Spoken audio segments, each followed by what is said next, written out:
usually just Monday Night Football, but we do have a rare day in sports history today. We have a Sports Equinox, which from a couple tweets, and again, there's really no way to fact check this, so I'm just taking their word for it, but it's only happened in 32 times in history. And this is when all four major leagues in professional major leagues are playing on the same night. So obviously Monday night we have the NFL game between the Commanders and the Chiefs, which is what we're going to talk about primarily on here. We do have two NHL games. We have a full slate in the NBA, and we have game 3 of the World Series. So all four major sports going off tonight.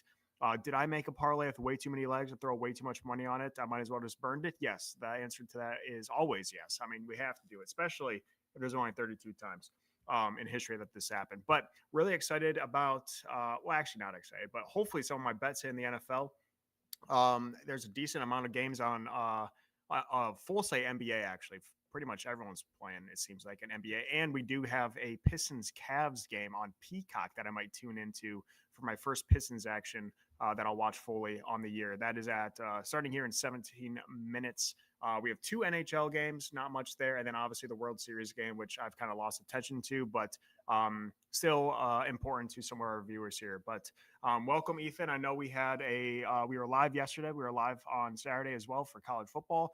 We were live yesterday for NFL. How was your weekend in betting, and how are you feeling heading into tonight's Monday Night Football game as well as the Sports Equinox tonight? Yeah, only one Sports Equinox in 2025. So yeah, even I put a parlay in, which I normally don't bet parlays very often, but you have to. I mean, it only comes around, I guess, 32 times ever. So had to get that in. But yeah, yesterday was incredible, at least in the NFL. Went undefeated, won everything, which is super rare. I didn't even realize when I was placing my bets, when I was watching the games, that favorites went, or I think favorites and overs combined to go 16-4. Yeah. And dude, like that would normally shred my weekend. So I don't know how I managed to play into winning everything on that. I mean, I did play all favorites. And then I guess I had that team total on the Jets, which was the dog, but yeah, I couldn't even believe that. I somehow found my way on all favorites because normally I don't. But yeah, so really good NFL, lost NBA, lost a really big NASCAR future that just pissed me off. I needed a guy to win. He got second place, which just drove me insane. But like the card a lot tonight, having one last play for NFL Week 8 in this game tonight. Really like it. One of my favorites. Think I'll go undefeated, but time will tell how it plays out on the field. Yeah, time will tell. We got 15 minutes here until tip-off in the NBA and 25 minutes until the first game of the NHL. So let's quickly go there first. Again, I don't know if you have any NBA or NHL. I do have a little bit of NBA bets, specifically in this Pistons game in 15 minutes. I'm going back to my boy here. He had a terrible start, bounced back in game 2. Are they 3 games? I don't really know. But now we have the Stones against the Cavs. I am going back to Duncan Robinson, my Michigan man, to get 3 3-pointers tonight. He's had, I think, at least 4 consecutive times. The 4 games last year, he had 3+ threes against the Cavs. Granted, that was for a different team, but he has taken over that Malik Beasley role on the Pistons as the 3-point supposedly specialist. So I think he's going to be chucking the ball up quite a bit. I know the Cavs usually have a pretty good D, but their 3-point defense has not been fantastic. So Duncan Robinson is my straight bet on threes in that Pistons game, again, starting here in 14 minutes. I do have a couple other legs and a couple other parlays that I won't mention, but pretty high on Duncan tonight for the Pistons. Do you have anything NBA? Or I guess I do have. Sorry, I'll quickly do my Blues Penguins game in the NHL. I do have Sidney Crosby to get a point. And I do have Kyrou, or whatever his name is, for the Blues to get a point as well. I do kind of want to take the Blues on the money line. They are the favorite at Pittsburgh, who is, what are they, 6-1 or something like that? 6-2, 5-2. Blues, I think, are 3-4. So it's a little fishy when you see a team that has a worse record. I know it's still pretty early in the NHL, but team with the worst record against a kind of a red hot Penguins team. I know the Penguins just lost their last game in OT, or actually it was in a shootout, but it's a fishy line. So I've debated taking the Blues. I ultimately stayed off of it. But I am going to go back to Crosby to get a point, even if they win or lose in that game. Anything for you in the early NBA or NHL? Yeah, I did put out our first NBA content of the season. I do have a video out breaking down NBA. One of my leans goes at 7, so I'll just give it out here. I do like the Sixers plus 6.5 against the Magic. No Joel Embiid, which has boosted that line through the roof. And Joel Embiid sucks anyway. He barely plays, so I don't know why you would ever shift the line for him being out. Newsflash, I think he was out like 70 games last year. Or did he even play last year? I don't even know. He's not even a basketball player. He's just a basketball personality at this point because he doesn't actually see the court ever. So I hate that guy. But lean the Sixers didn't play it. I have another lean in that video that goes at 8. I'll leave that one for the video. So if you guys are interested, go check that out. And then I love the Trailblazers tonight. Tuck me in, 10:30 p.m. start. Right up your alley too. Favored on the road against the Lakers. Give it to me. More, I broke that one down more in that video. But basically, Luka out, LeBron out.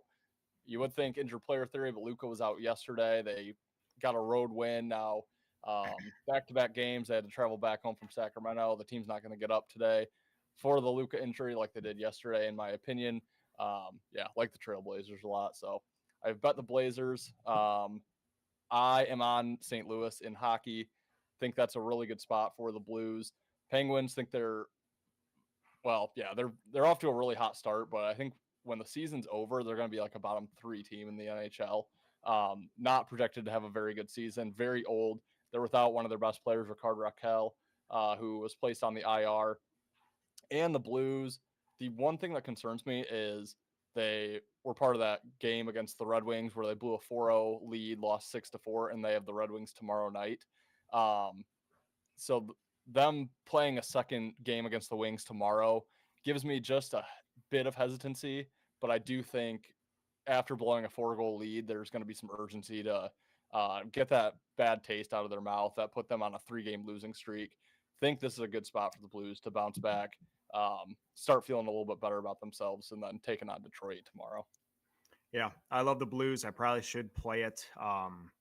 Maybe I would. No, I'm not going to, but I do like the Blues a lot. And I see a lot of people on the Blues. I am seeing sharp money on the Blues as well.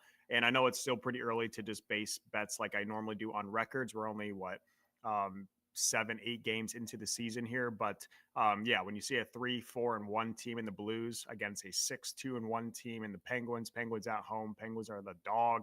I mean, how easy is it to take a Pittsburgh team that, like you said, started the season off great, but in my opinion, I'm probably going to get killed for this Colts take, but I still don't think the Colts are good. I think it's I know it's not quite the same situation. We're a couple months into the NFL season, but you have a team that just has an advantageous schedule to start. Like BYU in football, just a very advantageous schedule. And, I just don't think they're fantastic. They just have won some easy games. So, I like the Blues quite a bit. And I'm glad you have posted our first NBA video out. Make sure you do check that out on our page on YouTube, Better in Green. We will have more NBA stuff for you guys as the season progresses. Obviously, it's hard when we have it on days with NFL and college football. But we'll try to squeeze in some NBA content for you guys as well. Maybe the player prop market. I know I do love some player props in the NBA. So we'll try to get some more info there for you guys. Let's quickly go over to the World Series. We have the Blue Jays at the Dodgers. First game in LA. Series is tied 1-1. Dodgers are minus 190 at home. We have Scherzer on the mound for the Blue Jays. We have Glasnow on the mound for the Dodgers. Over under is 8, 7.5, 8, 8.5. It's been all over the place today. But do you have any lean that you like in Blue Jays Dodgers World Series? Yeah, so same thing. Had a Daily Dingers video out today, obviously, for the World Series. Have a lean there. It's not one I'm going to play. I'll just give it out. I'll lean the over. Probably not going to play it, though. I'm just not a totals guy in baseball. It's just so hard to fade the Dodgers in this spot, going back home with a 1-1 series. I think that was their goal in Toronto, at least win one game. Now you get 3 straight at home. They've been an extremely good home team all season. They could finish the series here in 5 games, not have to go back to Toronto. I think that's kind of what they're looking to do. So just very hard for me to go against LA. No value on LA at 2-1. So only thing I did here, put them in my Sports Equinox parlay. I took the Dodgers on the money line. Wouldn't really recommend that straight, but again, I wouldn't have played this game if it weren't for the Sports Equinox and just throwing it in the parlay. Yeah, sometimes you got to add an extra leg in there, and I haven't really been betting the World Series much. I do in my Equinox have 2 player props. I have Mookie over 2 plus hits, runs, RBIs, and I have Vlad over 2 hits, runs, RBIs. Again, don't really know much about baseball unless it's the Tigers, where I usually just bet Kerry Carpenter to homer and Tarek Skubal to get Ks. So I'm a little out of my comfort zone in the World Series, and I honestly won't even have it on my TV. I don't really care much. I know that's we do have some MLB guys on our channel and eager for MLB bets. It's just not my sport, and yeah. But again, pretty important game, obviously, in the baseball world. But let's kick it to Monday Night Football. We have the Commanders at the Chiefs. This line is dropping like wildfire. Believe when we talked about this show on our weekly show over on Better and Green, where we go through every single NFL game on the slate. This line was 12.5 in favor of the Chiefs. It's all the way down to 10.5. So it's dropped 2.5 points. Since we talked about this, we do have Marcus Mariota in at quarterback for the Commanders, which I think has been known for the entire week. So that's not affecting the line. We do have Debo playing, and we do have Scary Terry playing. They're back in the lineup for the Commanders. Maybe that's moving the line a little bit. But what are you thinking, and what do you like in Washington versus Kansas City tonight? Yeah, so well, quick, just posted it on Twitter. But just to give it out before the game start, my Sports Equinox parlay, I took Washington plus 14.5. I just bought it up because it's a parlay.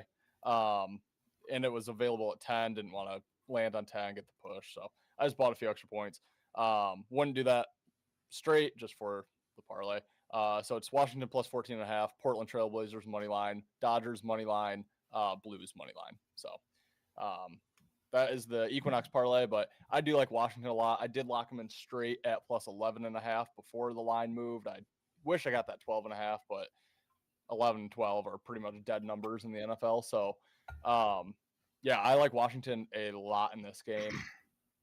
Basically, so I think Kansas City wins. I'm not calling for any sort of upset, but just think it's way too many points. Kansas City has been known, obviously, last year. I think they won 13 games or 15 games. Ben would probably know by one score. They had the record for most one-score wins, and that's just because their play style. They get ahead early. They leave the back door open. They don't really care about running up that score. Even the Raiders, I mean, they ran up the score against the Raiders, but they didn't necessarily try to. The Raiders were just that bad.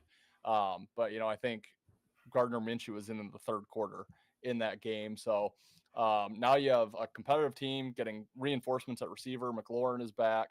Other guys back. Can't think of his name off the top of my head. Mariota, I think, is a fine backup. I think Jane Daniels is struggling this year, so I don't think there's a huge drop off from Daniels to Mariota. So I'm kind of happy to have Mariota in there. I thought he showed some flashes last week when he got in of looking decent, was able to move the ball a little bit. And then this shouldn't mean anything, but to me it just does. To you it does, I know too. Like I said, favorites and over 16-4. Like, I don't know. It's going to come back. It's been 2 straight weeks of just a ton of favorites winning, and I know it's still the same week, but that stuff always tends to come back, find its way. I would just expect the dog to close out the week here. And I liked the Washington way before any of the favorites, and overs went over. So, it's just kind of an added piece to me. But, yeah, I think Washington's the side. Again, I don't think they win outright, but I see this as like a Kansas City 6-point win. It's kind of where my head's at. So I think we'll have room to spare. Like Washington quite a bit. And then lastly, just for next week, really think dogs and unders are going to be the play for next week. Yeah, I'm hoping that's the case, because just my straight bets in the NFL have not been fantastic. Luckily was on the Jets on the money line, so that one got lucky there. Wow. With the crazy end. It was in a round robin, but we desperately needed that last leg. I think that round robin was on the verge of losing $100. We ultimately broke even. So Nice. for me, not bad. So we'll take it. I agree with you. I'm on the Commanders. I bet them in a parlay. But besides that, I've not bet the Commanders straight. I'm probably going to regret it because, like I said, I got a little crazy on the parlays tonight and touchdown props tonight. I should have just gone not square, but should have gotten more conservative and taken a Commanders spread, because I really do like Washington, even though I liked Kansas City when we talked about this game on Wednesday. But yeah, you have Debo back, you have Scary Terry back. I do like Debo to get into the end zone. I know that might be a little chalky, but and again, it's not a great reasoning here, but the 3 away games that Commanders have played, Debo has scored in all 3 of those. So maybe that's a thing for Debo. He has also scored in one of the Marcus Mariota starts. So I do like Debo to get into the end zone there. I did sprinkle as well Marcus Mariota to get into the end zone, and I did sprinkle Marcus Mariota rushing yards as well. Kansas City, I think, has 30. They're in the 30s, either 30, 31, or 32 in rushing yards allowed per carry against opposing team, or not rushing yards, scramble yards, because design quarterback runs, they're like top in the league. But broken play quarterback runs, Kansas City is pretty darn bad in defending against running quarterbacks. So Marcus Mariota, we can see him. He obviously is getting older, but he's known for his ability to scramble and get some rushing yards. So I do like Mariota. I think his line's like at 25, 26 and a half on the rushing yards. Again, that might be a little obvious, but I do like Mariota to do that. And if he's going to do that, maybe he scampers into the end zone there as well. I did sprinkle Luke McCaffrey to score as well. He has scored in 2 of the games that Mariota has started. And I know his odds are boosted through the roof with Debo and Scary Terry back in the lineup. But he's like plus, I don't even know what it was, plus 1,100 or something to score. That's worth a little sprinkle there for me. It seems like Mariota maybe on the goal line looking for screen plays, swing passes, short slants to what's his name, Luke McCaffrey. There is that his name, or is that his other brother's name? No, that's him. Okay, there's another one that was at Michigan. I forget his name, and he sucked. Of course, Michigan got the bad McCaffrey. Fun with that. But I do like that. I also am pretty high on Isaiah Pacheco in this game. I know Pacheco has not been fantastic, but there has been trade rumors not around him, but Kansas City acquiring a running back, because that is one position Kansas City's really been struggling with. So I do think Pacheco has himself a decent game. I like his rushing plus receiving yards at 60 plus. He had 15 carries last week, which ties his season high. Obviously, that was in a game where the Raiders had 3 or 4 first downs, and it was an absolute demolishing of the Raiders. So obviously Kansas City went on the ground a lot more, but just with all the talks of running backs, I can see Isaiah having a better game just to show that, hey, we have a viable running back in the backfield and maybe can get himself back into that starting spot. I do like him to score as well. His odds are plus 150 to score. Kareem Hunt, who is notoriously the goal line back, is like plus 360 to score. So I do think there is value on Pacheco to get into the end zone. He only has 1 touchdown in the year. But like I said, I do see him having a bigger effort tonight in a game where against a team in the Commanders that just does not have a great defense in general, but the rushing defense also sucks pretty a lot. So those are my majority of my props. What else do I have in props? That's pretty much it for prop. Debo receiving yards, 40 plus receiving yards for Debo. Also, don't hate Debo over 1.5 rushing attempts. I know that's a little crazy. Doesn't get a whole lot. I hate that prop when it's just a 0.5 or 1.5, like a Jared Goff over half a yard rushing. I always hate that bet. But I do think Debo's going to get involved in some tricky goal line plays, maybe some I know it's not a run play, but reverses is a run, and maybe some shuffle passes in there as well. So I think they're going to get creative with Debo on the goal line if they get there. So I do like Debo to score, and I do like his receiving yards and potentially rushing attempts there. But I just threw a lot at you. Again, pretty high on player props today. I think the smart bet would be to take the Commanders, and the sharp bet would be to take the Commanders on the spread. Yeah, I did peek at Luke McCaffrey first touchdown because I saw 55-1, and yeah, just right away I was like, whoa, because I know he's been scoring, and then obviously I was like, oh yeah, he's wide receiver 5 now. So, but I mean, he's shown that he can play and do well, so I feel like they're gonna have packages for him, and maybe McLaurin he'll be on a snap count or whatever, so I could definitely see it. But also, sounds like the weather's not great. So that could help out the Mariota rushing, because you would think he would probably trust his legs in bad weather more than his arm. That would help out Debo rushing. That would help out Pacheco more than likely.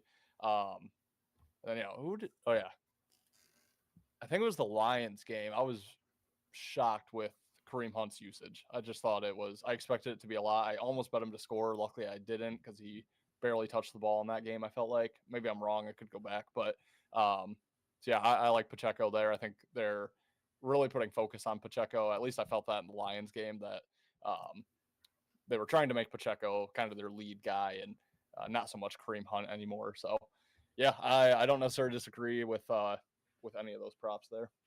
Okay. Okay. I love it. I know this is we're a little early and a little quick here, but do you have anything else you like tonight or anything else you want to talk about before we sign off here for the Sports Equinox?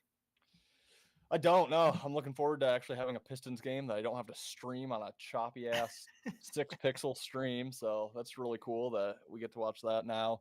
Yeah, I know you're not super pumped for the baseball game. I'm really excited for that. I need the Dodgers for a big future. Also have a future on Toronto, just not as big.